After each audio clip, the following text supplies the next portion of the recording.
Okay, now we're going to look at finding the equation of the straight line when you're given different bits of information. So the three major types of question you may come across where you have to find the equation of the straight line. And remember, when we're finding the equation of the straight line, we're aiming for something that looks like this. Except we know what m is and we know what c is. We need to have numbers for them.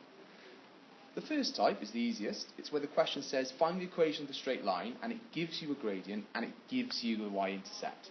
So the example here is, find the equation of the straight line when the gradient is -2 and the y-intercept is 6. Nice and straightforward. I'm simply going to write y equals mx plus c, and I know that the m is -2 because that's the gradient, and I know that c is +6 because that's the y-intercept, and that is the answer. I've been given two bits of information, I simply write it in.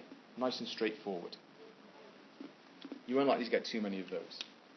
Question B, you're given 2 points, or coordinate points, that lie on the line, and the y-intercept, and you have to figure out the equation of the straight line. So here's the example.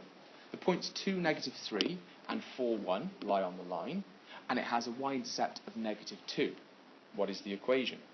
Well, I know it's going to be in the form y equals mx plus c, and I know that the c, the y-intercept, is -2, because I've been told that.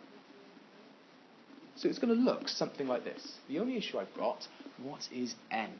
I need to figure out the gradient. It hasn't been given it to me, I have to figure it out.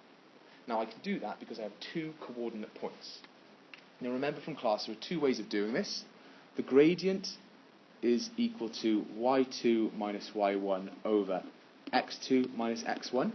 Or if you don't like that, you can you can say m is equal to rise over run, which is exactly the same thing. Rise is the change in the vertical, the y direction, and run is the change in the horizontal x direction.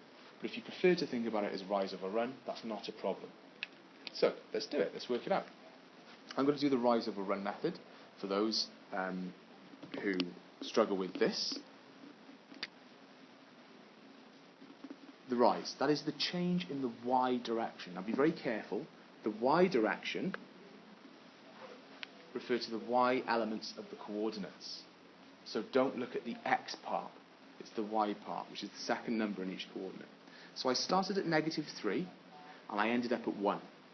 What is the rise, the change in vertical direction? Well, I started at -3, I went up to 1, so -3, I went -2, -1, 0 and 1. That was a movement of 4 places.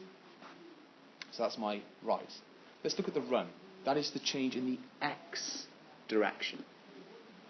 And the x direction, well, I started at 2 and I ended at 4. Pretty straightforward. I moved 2 steps. So that gives me a gradient of 4 divided by 2. Well, I know what 4 divided by 2 is. 4 divided by 2 is 2.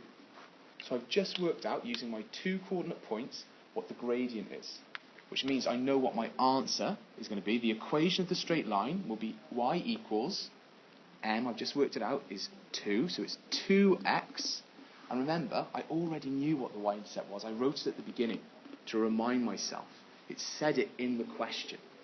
A y-intercept of -2. So that is my equation of a straight line. The third example or question you could be given is find the equation of the straight line when they only give you 2 points. That's it. They don't actually give you the y-intercept. You have to figure that out separately. I'm going to do an example of that over here, and then you have all 3 on the same video. So imagine a question where it says, find the equation of the straight line, and all you know are the 2 points, and these 2 points are 1, 2, and 2, 4. Alright, imagine that's all they've given you. Now you know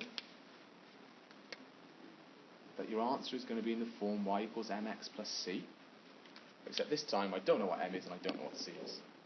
I'm going to start the same way I started question B. I'm going to calculate the gradient. You always start by calculating the gradient. I'm going to do the same thing. I'm going to do rise over run. Now the rise is the change in the y direction. I started at 2 and I went up to 4. That is a change of 2 in the positive upward direction. Over the run, which is the change in the x direction. Well, I started at 1, I moved across to 2. 1 step. So 2 divided by 1 is 2. So n is 2. So I know so far my answer is y equals 2x plus c.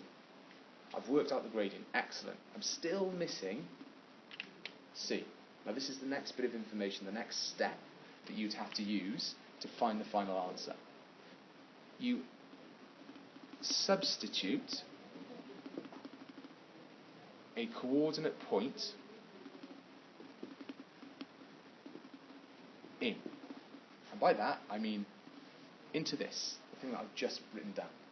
Any coordinate point will do.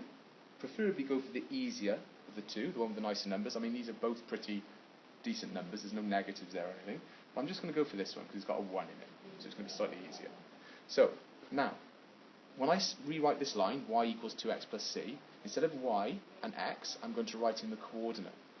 So instead of y, the y is 2. So 2 equals 2x. So that's 2 times 1. It's not 21. Remember your algebra. That means 2 times x. So it's 2 times 1 plus c. Obviously, I don't know what c is. That's the whole point. I'm trying to figure it out. So 2 is equal to 2 times 1. Well, 2 times 1 is 2 plus c. I need to get c on its own. How do I do that? Well, I take 2 from both sides.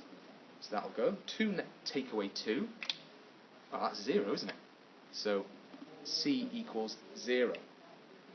It's not always the case. Sometimes that's a negative or a positive number, but in this case it's a 0. You're almost there. Don't forget your final step, and that is to answer the question. And the question was, what is the equation of the line? So I almost had it here. All I was missing was the c, which I've just worked out as 0. So my answer is going to be y equals 2x. Remember that 2 is the gradient. I worked that out earlier. Plus 0, which is the y-intercept. Y equals 2x plus 0. And yes, that is the same as y equals 2x. So if you wanted to write it like that, you could. But I do prefer you to leave it in the correct form, so it's a good habit to build.